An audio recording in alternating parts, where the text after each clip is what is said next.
Día 1299 de cautiverio. La oscuridad me sienta bien. Todas las tardes aguardo el clic que apaga las luces del techo y que deja únicamente el resplandor del acuario principal. No llega a ser perfecto, pero se le acerca bastante. Semioscuridad, como la que reina poco antes de tocar el fondo del mar.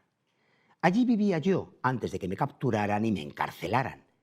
Pese a que no lo recuerdo, aún puedo sentir las corrientes indómitas del frío mar abierto. La oscuridad me recorre la sangre. Os preguntaréis quién soy. Me llamo Marcellus, aunque la mayoría de los humanos no me llaman así. Lo más habitual es que me llamen ese bicho.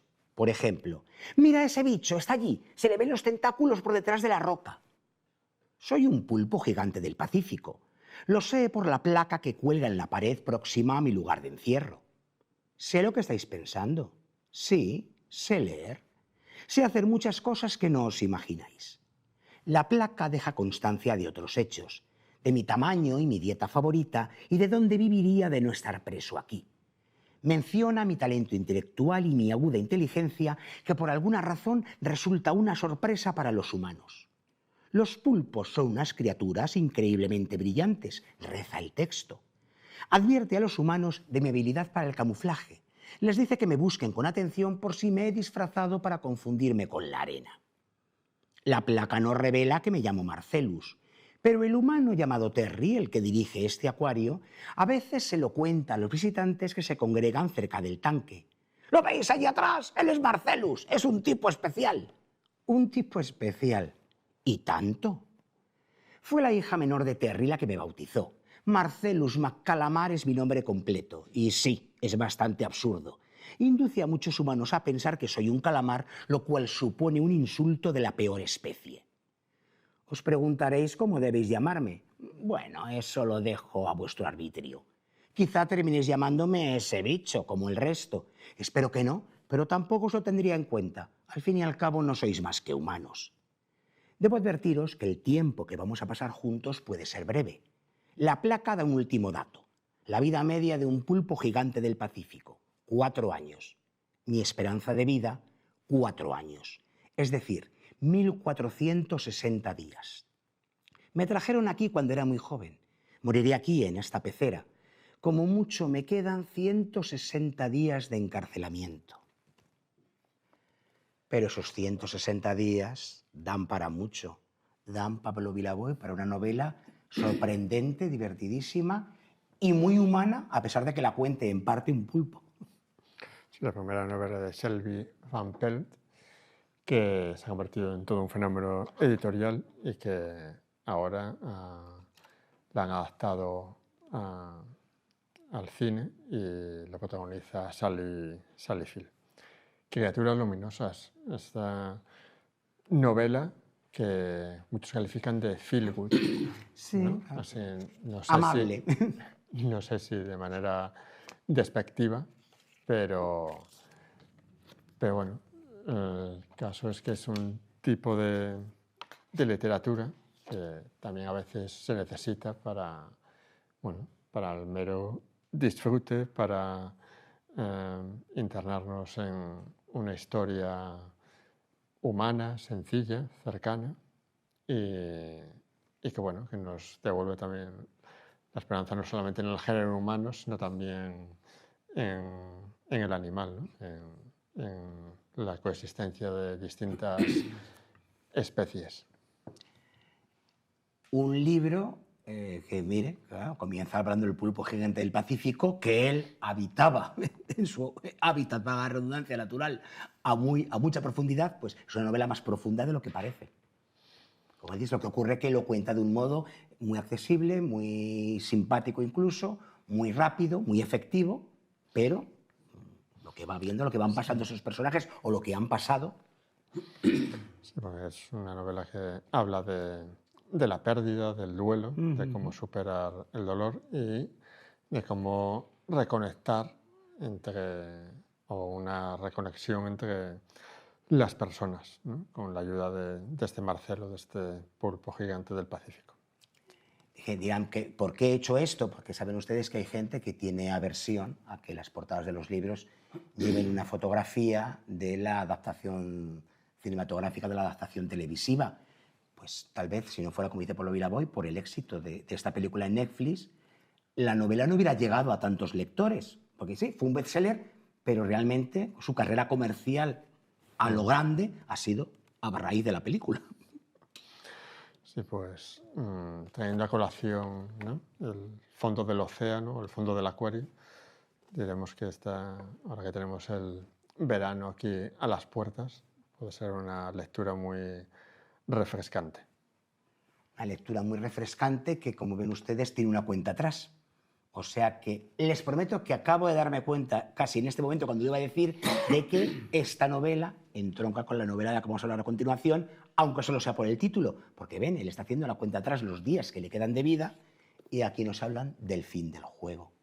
Pero aquí también el fin de un juego mortal, de un juego humano. Es una novela negra. O sea que aquí cuando el juego termina, en fin, ojalá te levantes de la mesa, porque al menos te levantas.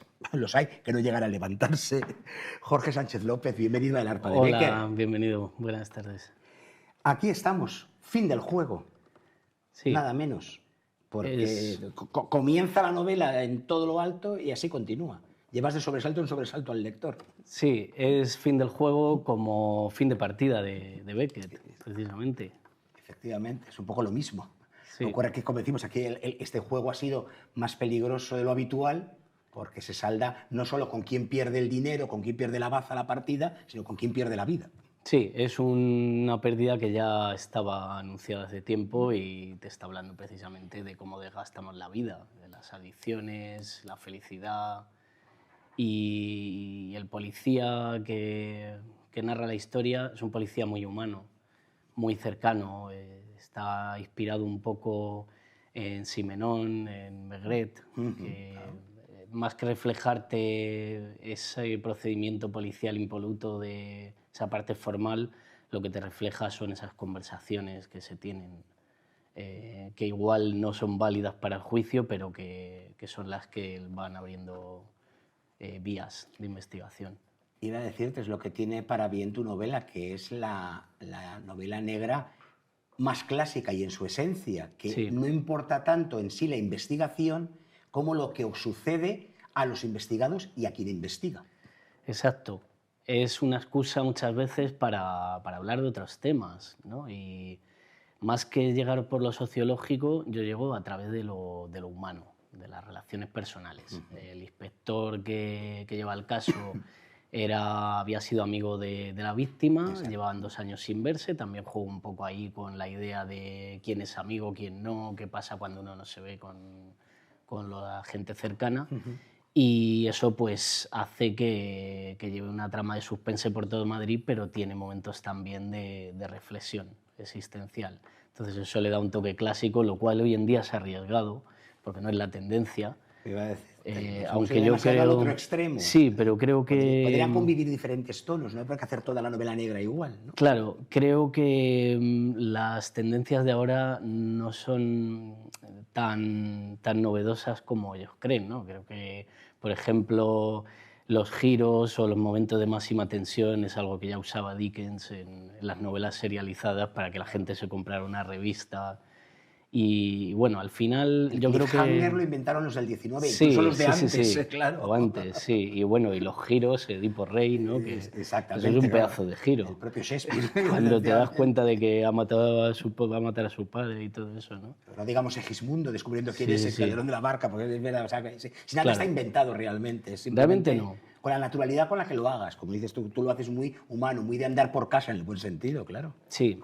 Y utilizando, en este caso, la periferia de Madrid, Getafe, Fuenlabrada, luego el centro de Madrid también, y tiene una parte de crimen organizado, pero, como digo, mi detective es una mezcla entre Maigret y un poco también de Chandler, Sí. tiene Va esa dándole a la lavadora. misantropía de Chandler o esa ironía, tiene un poco de diferentes detectives clásicos.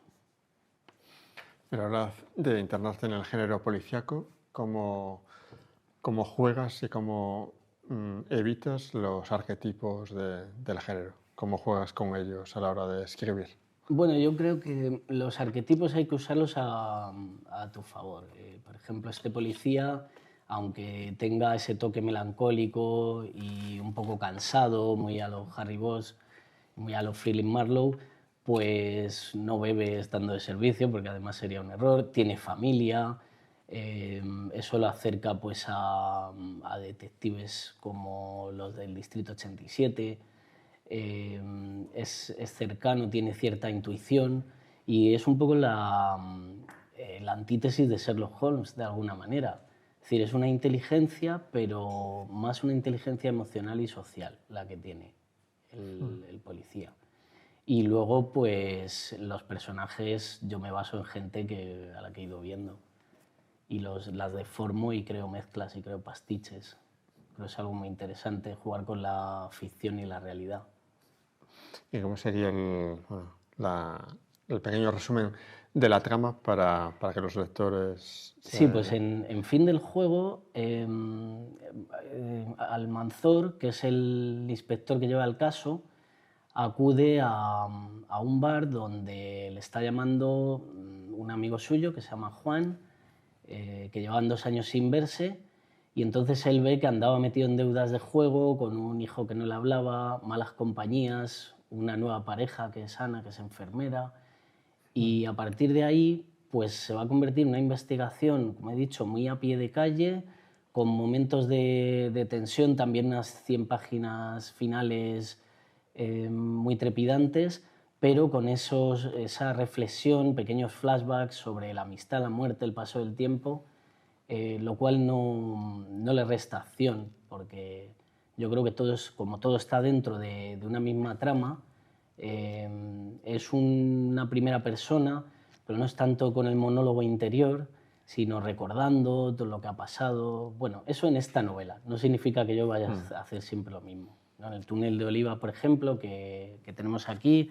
y tienen otras novelas de Borges anteriores que os ha traído también. Sí, este libro, aquí aparece Almanzor, pero no es una saga, se pueden leer independientes, de manera independiente. Y el libro quedó entre los 10 finalistas del Premio Planeta en 2021, me lo publicó RBA, Serie Negra, y te habla de los años 90, de la zona sur de Madrid y bueno, toda la comunidad. Y entonces hay 3 chicas, se ven envueltas en un crimen y esto pues es la excusa también para hablarte de la época. La música, la ropa, el paso de niña adulta, tribus urbanas, la universidad, el paro, etc. Y es una novela de formación, pero de formación como si te lees Jane Eyre o El guardián entre centeno, pero en forma de novela negra. Es una novela realmente inclasificable y ahí aparecía Almanzor. Entonces yo en fin del juego lo pongo como un policía ya cansado, con muchos años de servicio, pero en el túnel de Oliva está más fresco, está más joven. Escribiste poesía, escribiste relatos Sí. Y la novela, Un corredor de fondo. Sí, Eres. porque yo bueno, la poesía digamos que la llevaba desde pequeño. Yo empecé imitando a Miguel Hernández, a Machado, a todos. De un modo ¿no? u otro, todo escritor, incluso, Sí. que no ha llegado luego a escribir, pero de niño, ¿verdad? Todos hacemos alguna poesía. Yo voy a imitar a este Claro, y sí. a ver qué tal. Aunque sea un bueno, pareado pues tonto, todos hacemos algo. Sí, y se me dio bien y bueno, eso lo llevo más desde siempre. Pero luego ya la narrativa llevo desde 2019 o así, empecé con relatos de realismo sucio, estilo Raymond Carver, un poco pues... Bukowski. Sí, Bukowski, aunque bueno, yo me inclino más a la línea de Carver, como un poco más fino, toque ahí poético, pero sigue siendo duro y descarnado, ¿no? Entonces, Y eso pues... que a Carver le quitaba cosas el editor, ¿no? Porque, sí, pues mira. Sí, porque decía que era demasiado. Claro. Aunque en este caso el editor acertó, porque los relatos de Carver son insuperables, en el sentido, entonces acertó, quitó lo que sobraba. Se las tengo que añadir, entonces, yo, ¿no? Para que sea más... Para que sea más, porque ahí más cañero. tendré un lado más canalla que también hay que explorar, ¿no? Son como diferentes versiones de lo mismo. Y bueno, pues la ruptura del sueño americano, o sueño español, no sé qué llamar en este caso, la mentira de la clase media, la soledad, etcétera, discriminación...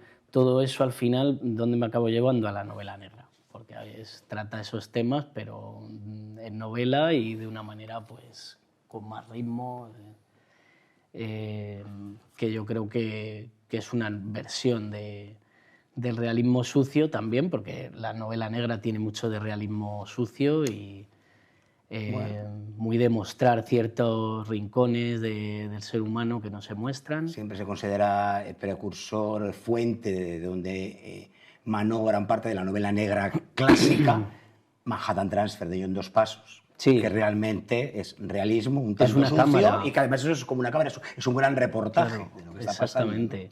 Y además hay muchos personajes ahí, ¿no? Pero el estilo narrativo es insuperable. Algunos salen en media página y no parecen más. Sí, sí, sí. Bueno, en ese sentido yo creo que en la novela negra pues yo intento condensarlo y que se llegue a entender. No, claro, y que cuentas además de unos personajes, hablas de unos personajes en concreto. Claro, lo pero que les ha pasado y lo que les pasa en el momento de la a novela. veces tiene que haber secundarios, ¿no? En El túnel de Oliva es una novela coral y es más abierta. El fin del juego con la primera persona te comprime más. Noté que tenía que trabajarlo porque, claro, al estar así tan comprimido, pues... ¿Y quisiste primera persona precisamente ahí sí por ser un poco esos mimbres que decía Pablo Belaúy de la novela más clásica? Sí, como un homenaje. Como Marlowe, Philip Marlowe contando como un homenaje. Y yo hace poco fui a una mesa de novedades y me di cuenta de que no había ninguna novela. Bueno, no usaban el término novela negra, ponía policíaco, misterio, suspense. No había una novela en primera persona pasado, o sea que es muy fácil ser transgresor ahora. No tengo nada en contra de ese narrador en presente, yo lo uso también, pero me di cuenta de que algo así no muy complejo ya estaba, era algo como que no te encontrabas en el resto de autores. Y por lo que nos cuentas, a ti te interesa más, por lo menos en las novelas de este género que has abordado, lo atmosférico más que a lo mejor el elemento sorpresa, aunque también haya giros o sorpresas. Pero te interesa más retratar una atmósfera, ¿no? Claro. Una pulsión de una ciudad. Exactamente. Yo creo que los ambientes se me dan bien. Y luego, por ejemplo, en El prestamista, que también la tenemos aquí, El prestamista de Saint Paul, transcurre en Estados Unidos, pero eso sí, lo que sucede está narrado en primera persona en pasado por una inspectora, investiga la muerte de un fiador judicial, de los que adelantaban la fianza a gente que iba a entrar en la cárcel. Y ahí, pues hay, como en las películas, hay un reverendo, una zona así con mucha nieve, porque yo soy de estudios ingleses, entonces pues siempre terminan saliendo esas influencias. Aparecen bandas juveniles, afroamericanas, y esa atmósfera, esos personajes y ese retrato social creo que es lo que más fácil me sale. Luego ya los personajes, pues alguien te puede decir, no tienen mucho carisma, pero depende, porque si el personaje es un fracasado, no tiene por qué ser un policía con los dientes muy blancos y que resuelve todo a la primera, y el asesino, un asesino en serie que hace virguerías, porque además yo creo que ese crimen en España, ese tipo de crimen es minoritario. Entonces depende mucho, porque también puedes crear un tipo malo líder de una banda, es decir, yo no me cierro a experimentar, pero creo que sí, los personajes y la atmósfera son importantes. Luego la trama, pues en El prestamista tiene elementos de thriller, es más ágil, pero depende de qué quieras contar y cómo, ¿no? Y cuánto tengas que pararte a que bueno, más mostrar que contar, como se suele decir, para que el lector lo perciba. Es lo que yo creo que hay que hacer. Y importa mucho la humanidad, o a veces la falta de humanidad, o el desencanto de humanidad de los personajes, porque por eso el narrador, Almanzor, dice cosas como esta. La gente piensa que es el riesgo o las presiones de los jefes lo que hace difícil ese trabajo. Nada más lejos de la verdad. Es siempre la puta conciencia la que se niega a callarse y te escupe las verdades a la cara. Claro, él tiene conciencia, él tiene su conciencia, claro. Él tiene eso que piensa que le debe a ese amigo al que tal vez, de haber mantenido el contacto con él, le hubiera salvado la vida. Entonces, como dice, es eso lo que a él le espolea y lo que a él le repercute y percute muchas veces en la cabeza para decir, vamos a intentar buscar al criminal. Claro, la conciencia moral, que claro. Bueno, algunos no tienen y también hay que reflejarlo, como pero el propio Maigret, él sí. Además el propio Maigret tiene esa conciencia de los asesinos. como decir, bueno, entendamos por qué ha cometido el crimen. Claro, sí, saber un poco... Porque, claro, la novela Enigma, a la que me refería antes, esta que es como muy racional, que te muestra toda la burocracia, paso por paso, casi perdiendo el fondo a veces. La procedimental que se dice, claro, ¿verdad? Pero hay un tipo que que lo que hace es utilizar el modelo mecanicista de la psicología. Es decir, vamos a explicar esto, pero luego está la comprensión, que el ser humano no solo se explica, se comprende. Entonces hay una procedimental, como decía antes, del Distrito 87, que los policías van por la calle y van hablando con unos y con otros. ¿Por qué? Porque así los pillan con las defensas bajas, ¿no? Si cuando están, hay que poner escenas también donde hay un interrogatorio con una grabadora, el abogado, pero digamos que así te pueden engañar más, ¿no? Y también servirá para mostrar que la gente miente, pero yo creo que hay que darle un poco a ambas cosas, a explicar y a comprender. Y también dice Almanzor, no hay nada más duro en ese trabajo que estar persiguiendo monstruos que no existen. Y yo apunté al lado, es un poco una metáfora de la vida. En el fondo, igual siempre estamos buscando monstruos que nos creamos porque los necesitamos, pero en el fondo no existen. Sí, con las expectativas de por dónde va una cosa. Entonces he dicho para bien o para mal, monstruo o eso, expectativas, sí, esperanzas, pero que igual eres tú. El crimen como metáfora de la vida o la resolución, pues que a lo mejor buscas muy lejos y lo tienes más cerca, o tienes unas expectativas que luego no se cumplen. Yo creo que sí, que puede servir como esa metáfora. Bueno, pues en este caso hay que decir que las expectativas se cumplen, el lector lo pasa bien, lo pasa mal, pero se trata de una novela de intriga, de una novela negra, de una novela que toca muy fondo y toca y pisa en la realidad. Entonces, claro, pues ahí no podemos edulcorar nada, pero el objetivo está muy conseguido. Jorge Sánchez López, muchísimas gracias. Muchísimas gracias por tus novelas a vosotros. Y hasta la próxima. Hasta la próxima. Gracias, Pablo. Pablo Vilaboy, el arpa hoy está contenta porque dice que al fin del juego me toca a mí, en el ángulo oscuro, empezar a sonar. Pues vamos a echar unos dados ahí en el ángulo oscuro del salón. Pues echaremos esos dados, pero saben ustedes que de ahí saldrá de un modo u otro algún resultado que dentro de muy poco compartiremos con todos ustedes. Gracias.